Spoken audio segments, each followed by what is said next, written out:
Hey, boys and girls, what's up? It's your pal right here, Black Avenger, a.k.a. the Black Azrael Lee Sanders. Pleased to meet you. Nice to know me. Hey, wanted to take this special moment to thank you all humbly for checking out this great conversation that I had with the one and only former WCW and WWE wrestler, Chuck Palumbo. It was a really awesome conversation. A lot of things that we covered in this. You guys are going to love it. You're going to enjoy it, I promise you. Now, look, got to be brutally honest with you guys here. After about 25 minutes, rather, you are no longer visually going to see me or Chuck. Reason being, long story short, had some visual problems, but luckily we were able to save the audio, and it almost got to a situation where I was going to ask Chuck if he wanted to sit down and maybe do it again, but I just did not want to do that because this comes off more like a conversation as opposed to an interview. You guys will really pick up that vibe and the chemistry that we had just going back and forth. Everything was just on point. I just say, you know what? I'll make it up to you guys. I'll give you all some nice, cool visuals to check out. So just indulge that for a little bit. Probably will have you guys memory jogging a little bit as you see some of the highlights I had selected video-wise, and that's pretty much going to do it. As always, we appreciate your feedback. Post those comments down below. You can also hit us up on Twitter at the RCWR Show, Facebook at Infinity One Productions. That's Infinity with an E. Make sure you throw the actual number 1 in there, and make sure you show love to Chuck Palumbo. Hit him up on his website at cpcustoms.com. That's customs with a K. Follow him on Twitter and Instagram at Chuck Palumbo. Enjoy, folks.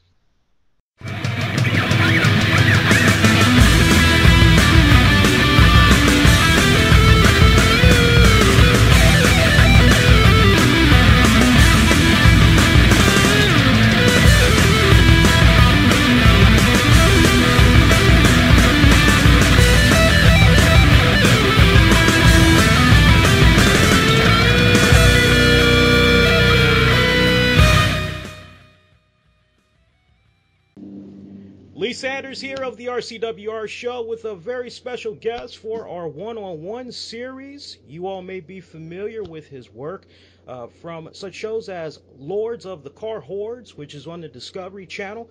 He's a former basketball player, wrestler for WCW and the WWE, not to mention a mean guitarist.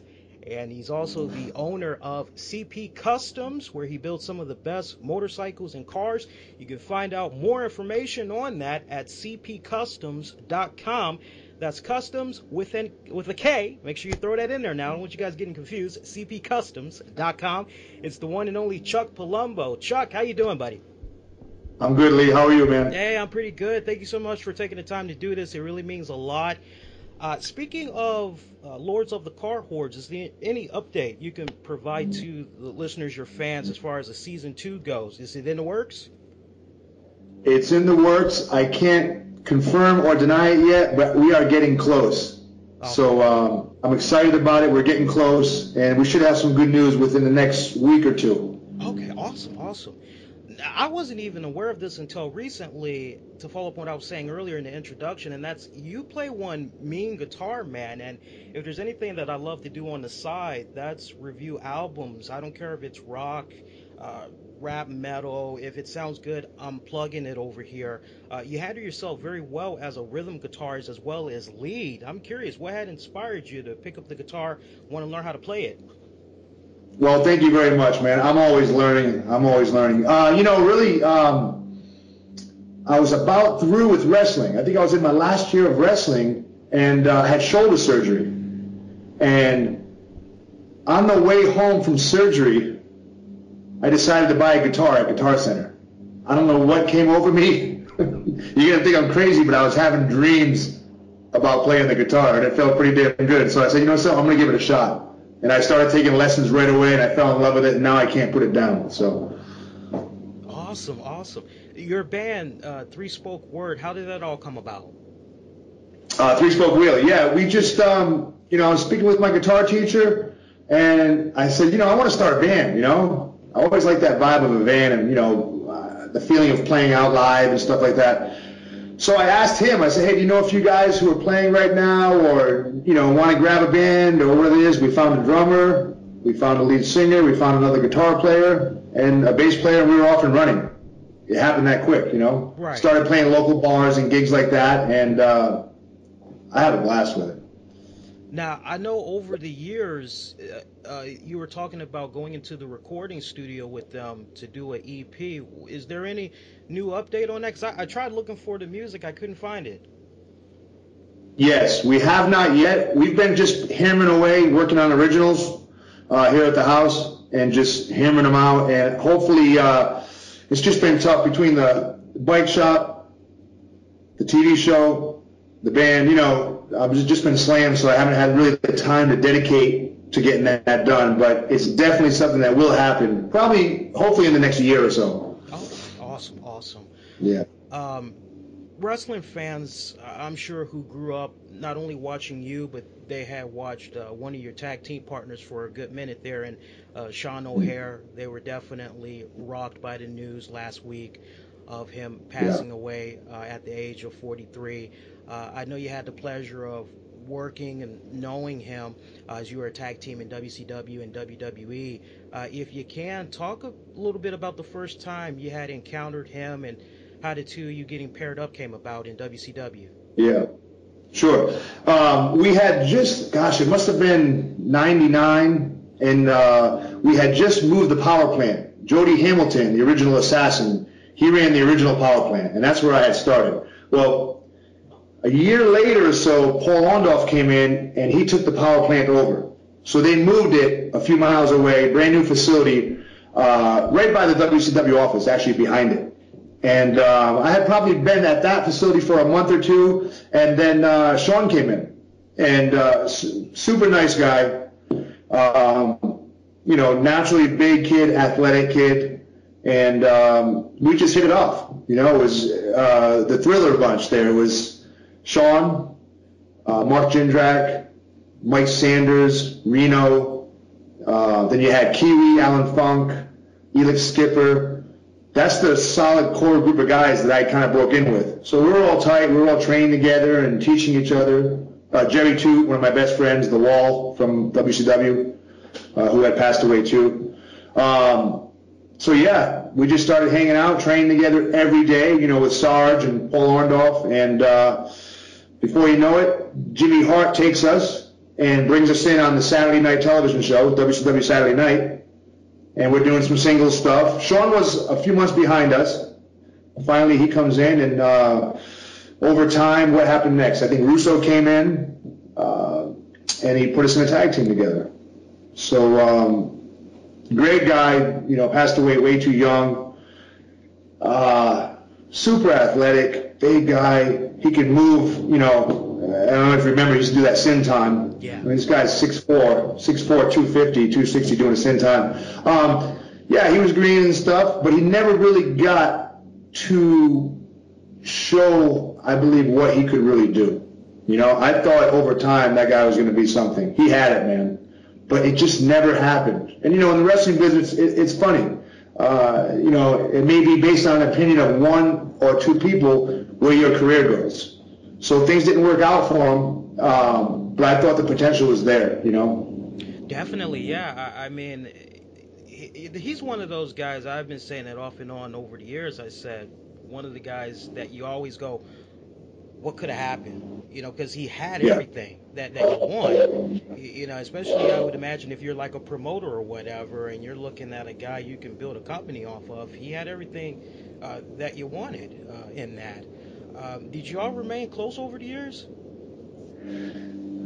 Sadly, we didn't, and it wasn't because, you know, we weren't friends. It was just one of those things where he was down in South Carolina, Hilton Head, and I was out here in San Diego, and that's all it really was. When he was with the company, WWE, and I was there, we always hung out, you know? It was just one of those things. With WWE, when Vince bought WCW out, I was fortunate enough to kind of come right over and jump right into the picture. I was still green, but they threw me in and got me right in the groove. With Sean, they wanted him to go back and, you know, kind of work on his, what we call work in the business, work on his trade.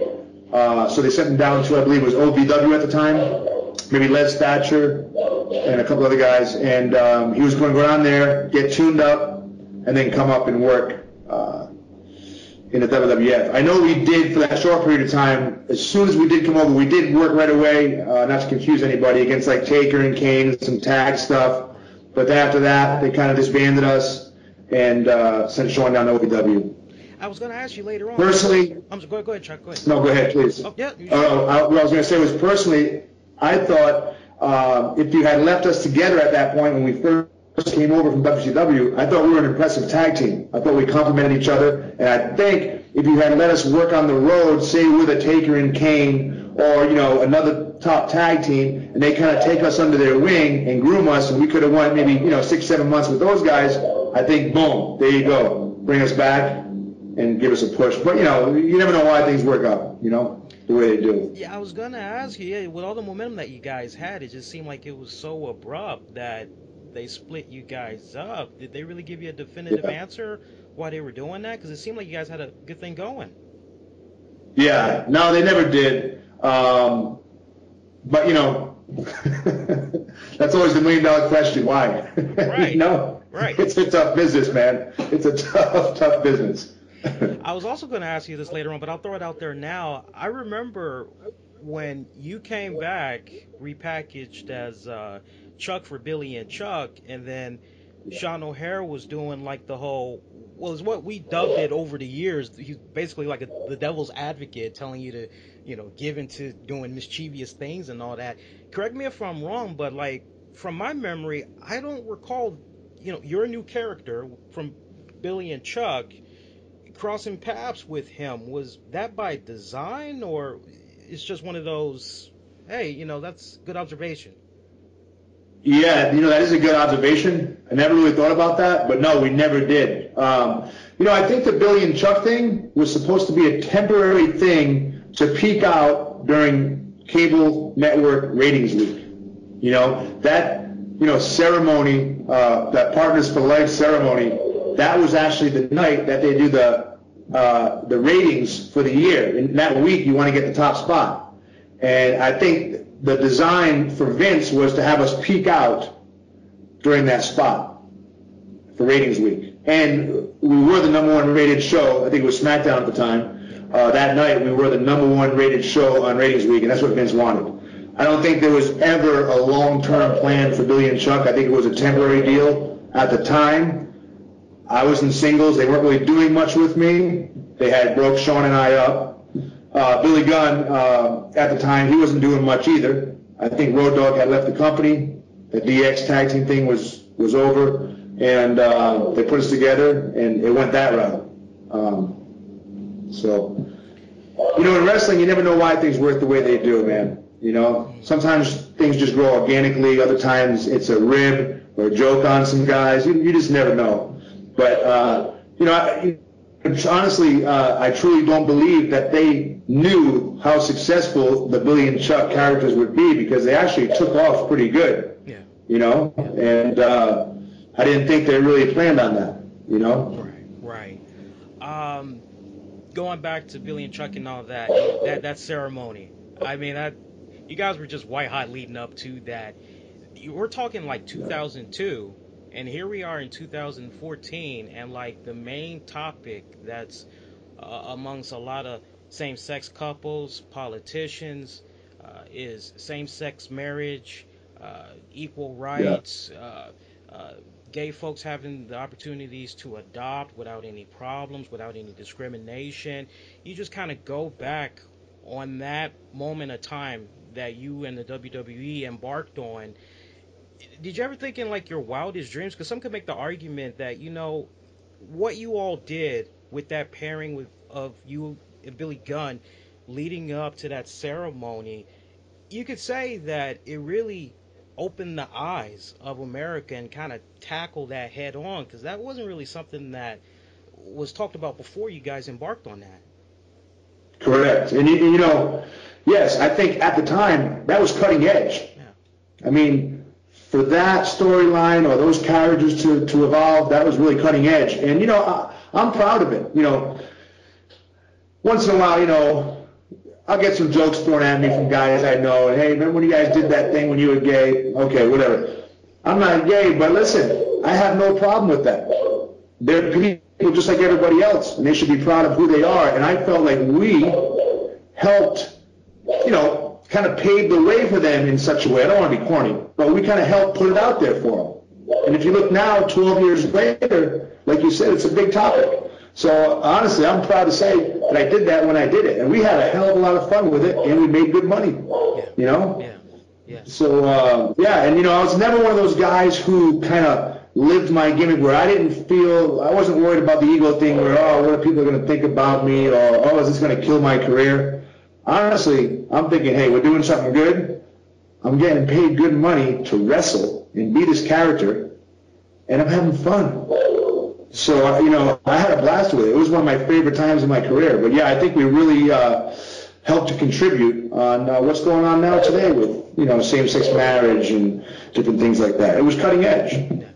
How do you think that would fare today? Do you think it would still get a lot of the shock value and all that it did back then? Because, we live in this society now where it's like, my guys, like, people are so desperate for attention now. We got people going on social media, recording their births or marriages.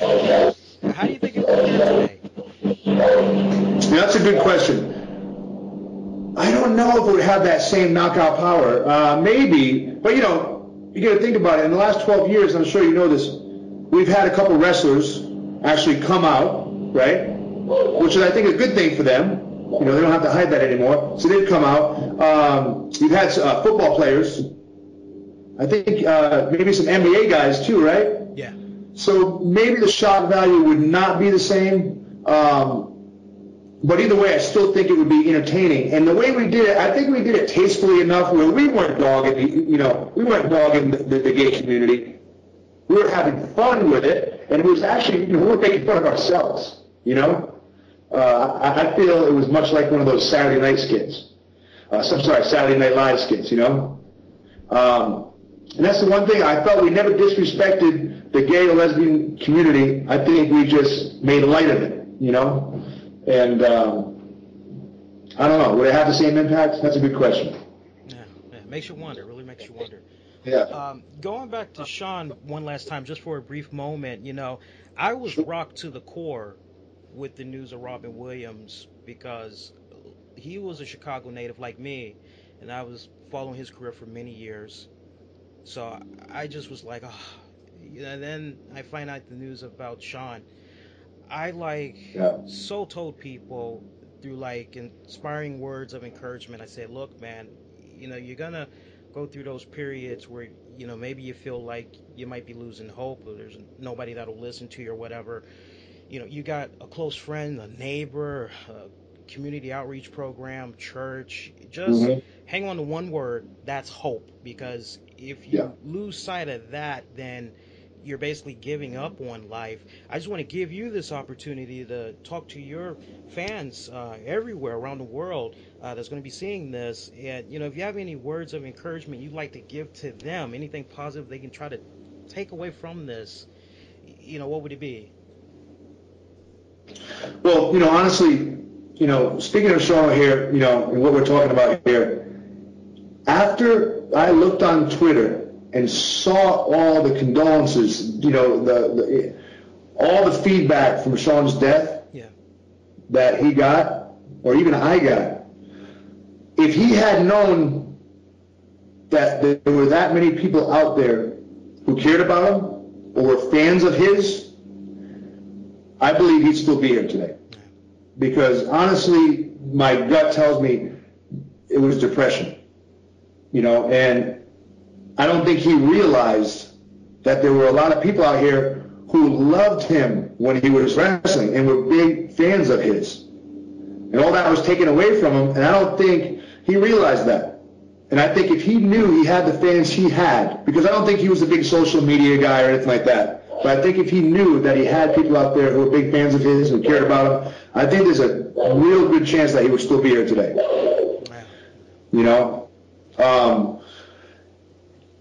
A huge issue in pro wrestling for guys whose careers have ended, I believe, is depression. I believe it's a big issue that we don't talk about. But anytime you have an athlete, and we're speaking of pro wrestlers now, and they're in the spotlight, and they're on the road with the boys, and they're having fun, and they're traveling, and they're getting paid to do this fun job, although it's a lot of hard work, they're having fun, they're entertaining the crowd, the spotlight, the action. All of a sudden, when that's taken away from you, it can really be detrimental, you know, and I think it really brings on the depression. I think a lot of times the guys don't even know it, you know. They fall into a funk when their career's over. And the thing is now, with pro wrestling, if you're not working for Vince and the WWE, chances are you're probably not working. You know, there's not many places to go. So that's your one place. You know, in everyday life, you work the 9 to 5, no matter what you do. If you lose your job, all right, it sucks. Let me get out there and I'll find another one. In pro wrestling, if you lose your job in pro wrestling, chances are your career is over. You know, and you might get another shot. I was fortunate at times to get called back, to go back up to Vince and stuff like that. But these days, if you lose your shot, that's it. You can't go to WCW.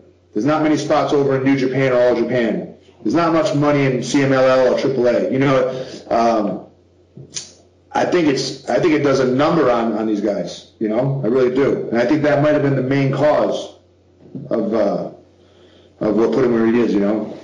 Yeah.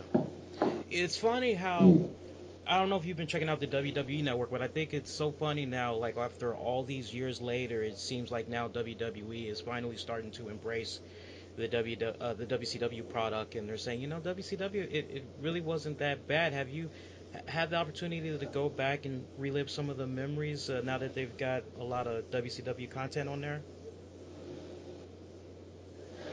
I've seen a few things, and you know, it's funny. If you ask the guys who were in WCW was awesome, man. WCW, I had so much fun. Honestly, that was the highlight for me personally of my career. I loved it there. We had so much fun. Oh gosh, man. Yeah, I think finally now WWE's, you know, showing that stuff. I think they're realizing that there's still a lot of people out there who used to love the WCW. I mean, I was a rookie when this was happening, and I was in the power plant. But you know, you got to think about when, you know, WCW was, you know, smoking Vince for what was it, 86 weeks in a row? That's big. Can you imagine a company doing that today? I mean, that's big. WCW, they were the king. I mean, you're talking 3 hours of live TV on Monday nights, and it was boom, boom, boom, boom. I mean, it was exciting. I thought, you know. Yeah.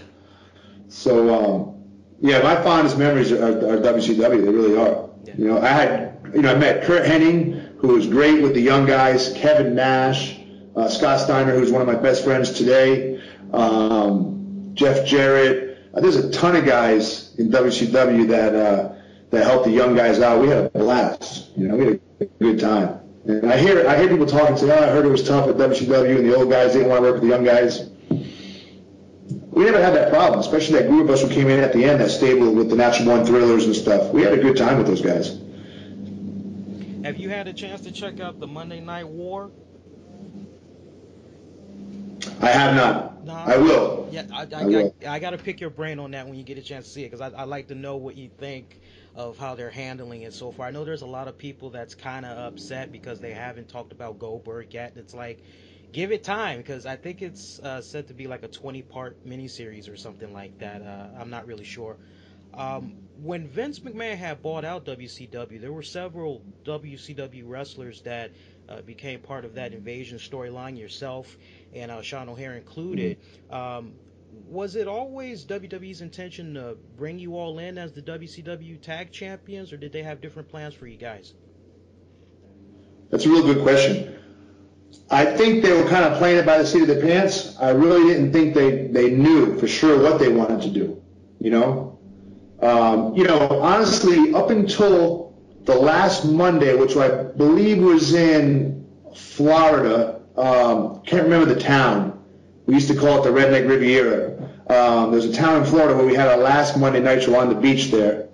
And until that Monday, we hadn't heard anything about anything from anybody. Really, we had rumors and stuff like that, but until Shane McMahon had came in the locker room, introduced himself, and told us that they would be taking over, we had no idea what was really going on or what was going to happen, you know. Personally, I think the guys that they did select to go over to WWE right away, or WWF at the time right away, I think they were the current roster of guys who were working regularly on the live TV shows, and then I think a lot of those guys weren't making the big bucks, you know, the guys they took, like myself, O'Hare, Jindrak, that group of guys. I don't think that, you know, we were making the killer bucks, making a good living. But, you know, when you get guys making huge money, like I think at the time, you know, Sting or Scotty Steiner or Dallas Page or whoever it is, Rey Mysterio, I don't think they were ready to just go ahead and bring him over and keep paying him. You know what I mean? Yeah. I think they were going to have to let their contracts finish up with Turner before they brought him in, you know. So I think money had something to do with it. You know, we were young guys. We were new. We were current with the WCW product. Maybe that had something to do with it. Maybe the fact that we were cheap had something to do with it. You know, who knows? What do you think about all this craziness and buzz that's going on with the icon Sting? A lot of people, they want to see him in a WWE ring so bad. Do you think it should happen, or just the fact that he's finally doing something with World Wrestling Entertainment is good enough?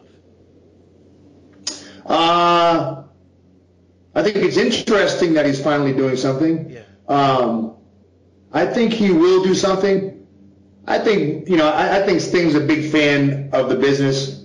I think he wants to eventually, you know, at least have a match with the WWE, whether it's WrestleMania with Taker or who knows, you know. But my prediction is you'll see him in at least a high-profile match with a high-profile opponent, you know. Yeah, same here. You know, it's interesting just for the bare fact that, you know, here's a guy who was a big name for many, many, many years and never stepped foot in a WWE ring. So that's big. Yeah. Just that right there, right? Yeah. That's money. That sells tickets. Yeah. So, do I think we'll see it? I think we will. I think sooner than we think. And like I said, I think it'll be in a high-profile match. I might be wrong, but I think Sting's a big fan of the business still to this day, so I think it'll happen. I think he wants to. Yeah. You know, one thing, I'd like to get your honest take on this, and I'm not really sure how much you've been checking out wrestling over the years, so, you know, just let me know, but I keep seeing these things that's going on with Jeff Jarrett, Global Force Wrestling. He's talking about this next big boom in wrestling is around the corner, but so many people, they're having a hard time picturing it because, you know, we heard about the recent financial problems that WWE has been having with regards to trying to break even with the network and all that, and you see what's going on with TNA Wrestling, their future's in doubt and all that. Can you see a big boom around the corner happening? I mean, it's kind of hard to be optimistic when you see what's going on with those two promotions. Yeah. I know Jeff. I like Jeff. Yeah. But personally, I don't see any big promotion coming in and making an impact. I think it's hard. I think the business is tight right now. You know, I think a lot of that has to do with the fact that MMA has come around strong. And no matter what people want to say, including Vince himself, it is competition with wrestling because I believe it's the same demographic. You know? Yeah, to answer that question, I don't see anything big happening from anybody else. I don't see anything big happening from TNA. They're barely surviving as it is. And I don't see this Global Force company or whatever it's called. I don't see them. I mean, it would be wonderful, especially for the boys. And I'm speaking for the boys. The boys would love to have another place to go, have a little bargaining power, you know, like the old WCW and WWF days. That's the best for the talent. But I don't think we'll see that. I really don't. Yeah. We saw your time in WWE come to an end in 2004, but then in 2006 you returned. I remember you worked a program with Kenny Dystra, Jamie Noble. I think Michelle McCool was thrown into the mix. Still to this day, one of those head scratcher type of moments, because I remember the story arc. It just kind of abandoned abruptly. Did they explain to you why they were cutting it off so soon? No.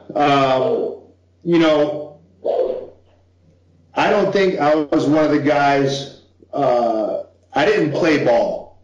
You know what I mean? I went to work every day, showed up on time, busted my butt, but I didn't play the game, and I think that had a lot to do with it. And this is not, I have no regrets. I still love the business, still love a lot of the people in the business. I don't think I played the game the way they wanted me to play the game. And, at the time, I really wasn't happy when they had me start doing the showing the violence towards women with, getting violent with Michelle McCool and all that stuff. Honestly, that was kind of distasteful for me. I have a young daughter. She's 17 now. At the time, she was 13, 12. It didn't sit good with me anyway.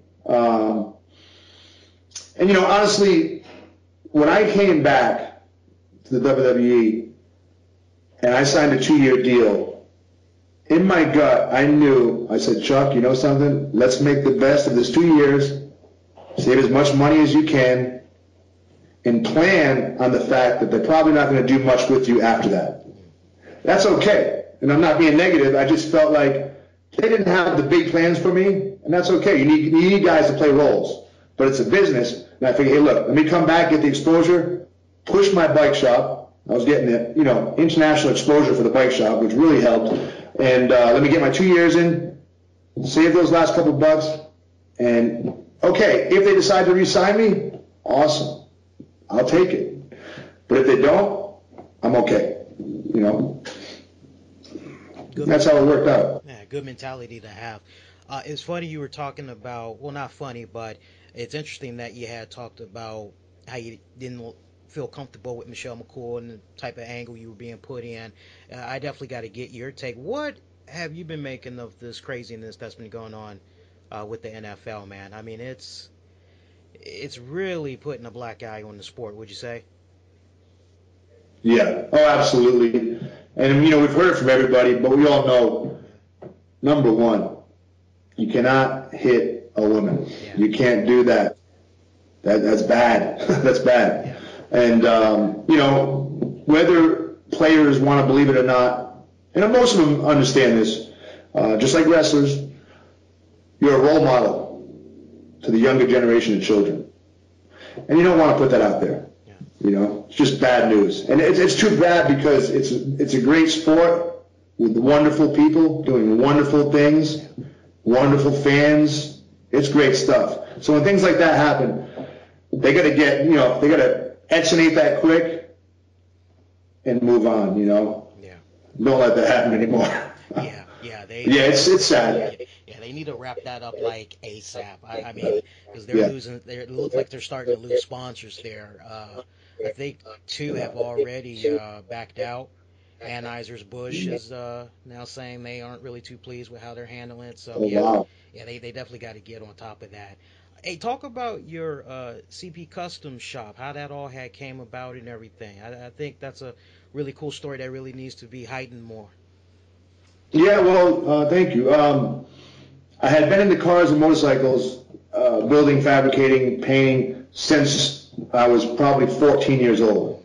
I started in a custom car shop as a teenager, part-time during high school, and, fell in love with it. But, when you come from a small town and you're doing that, the best you're ever going to do is be a top-paid, car builder or whatever it is, which is okay. But at the time, I wanted to continue my career with basketball, went to college, knew I wasn't going to play in the NBA, wanted to continue with sports professionally, got into wrestling. But the whole time I was in wrestling, I knew someday I would be back in the bike and automotive customizing business. So what I did was, and I never had this opportunity before, is I was able to buy equipment and buy machinery with my wrestling money. And, for a young guy like me coming from a small town that doesn't have much there, to be able to do that, I was in heaven. So what I did over the years is I continued to build bikes in my garage while I was still wrestling on the road with the wrestling companies. I'd come home, put a day or two in, building a bike in the garage, buy equipment, and I kind of did it real small at that time. And my plan was, when I finished up with the WWE, is to go full speed in that. So I was just fortunate that it happened. I do believe that, because there's a lot of good bike builders out there, there's a lot of good car builders out there. I really believe that I was, fortunate to be able to utilize my exposure from wrestling. Now, I wasn't a Hulk Hogan, I wasn't a Rock, but to be a pro wrestler on TV in the automotive world, it was a pretty big deal. So I was able to really enhance my business, It took a while to prove myself in the custom automotive and motorcycle industry because they thought, all right, here, you get this guy, Chuck Palumbo, who's a wrestler, all of a sudden he's going to build bikes, right? Now they realize that I was doing this long before I ever wrestled, So I began to develop my reputation as a quality craftsman, which is what I wanted to do. Not just be the wrestler who decided to get into the bike or car business, Right. And then, this led into the TV show with Discovery, and I mean, now I get to do what I get to do what I love to do on a show and show people, Yeah. Awesome. I see you got some appearances coming up in the next few days. Tell the folks about that. Yeah, I don't do many wrestling appearances. But they have one down in Monroe, New Jersey this weekend. It's the 20th, Saturday at the Crown Plaza Hotel. It's like a Legends of Wrestling deal. I'll be signing from 9 a.m. to 12 noon. I believe Rob Van Dam is the headliner for that.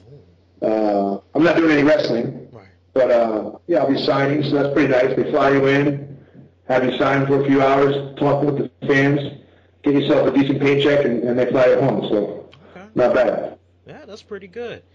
Speaking of wrestling, have we officially seen the last of you in the ring, or are you getting the itch? Yeah, that's a good question. It's funny because I've been training, and this is just for fun to stay in shape. I've been training at Alliance Gym, MMA gym, here in town, which, they house a lot of UFC fighters. So I've been getting back in shape. That conditioning shape, the cardio shape and stuff like that. I feel real good. But, no, I don't think so, unless it's something where that meant a lot to me, tribute show of some sort or whatever the case may be. To go back and work full time, that will never happen.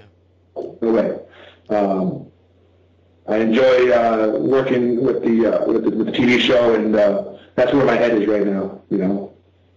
I've always loved wrestling. I mean, once a wrestler, always a wrestler. You're always one of the boys. It's always in your blood. But I don't see myself, doing indie shots all around the country. It's just not, what I want to do. And I definitely don't see myself ever going back to a big company like the WWE and working full time. Great company, great people. But that schedule, just not for me. Not for me anymore. Yeah, I had my fun. I can respect that. Let people know how they can stay connected with you and all that. Plug away. Yeah, absolutely. My website, like you mentioned earlier, CP Customs, customs being spelled with a K.com, cpcustoms.com. On that site, it has my Twitter, which is just Chuck Palumbo. That's my Twitter handle. And then my Instagram, which is also on the front page of the CP Customs site, is Chuck Palumbo. We do have a Facebook, like a fan page type of thing, which is also Chuck Palumbo. And that's about it. I'm trying to get more into the social media thing. It seems like now, no matter what you do in life, it's very important business-wise. So I'm trying to do more of that. And, that's it. Discovery Channel. Soon you'll see us out there again with Lords of the Car Hordes. A lot of people don't realize this, but Lords of the Car Hordes is also shown in 260 markets around the world. This is the only market here in the States, well, actually North America, where they call it Lords of the Car Hordes. Everywhere else, It's called Extreme Car Orders. I guess it makes it easier for translation in foreign languages. So everywhere else we call it Extreme Car Orders. In North America, we call it Lords of the Car Orders. Discovery did a joint production between Discovery UK and Discovery USA. So it's a pretty special deal. I'm proud to be a part of it, and I look forward to getting back into the season of shooting. Awesome, awesome. Well, Chuck, I appreciate you taking the time to do this. We definitely got to stay in contact with one another, because we definitely would love to have you back again, especially since you got the music thing and all that. And we do talk to musicians from time to time. We definitely got to do this again, man. It was pretty awesome. Well, I appreciate it, Lee. It's been a pleasure, and thanks for checking me out and letting me plug all my stuff. I really enjoy talking about Sean. It brings back good memories, and I want to let other people know that I appreciate them reaching out to me with the social media in regards to Sean. That was a big deal, and I'd like them to know that I believe today that if he realized how many people out there were fans of his and who cared about him, he may still be here today. So wherever he is now, I bet he's a little bit happier. Yeah, hopefully. Good words right there, Chuck. Thank you so much, man. Appreciate it. Okay, Lee. Thank you very much. All right now. Bye.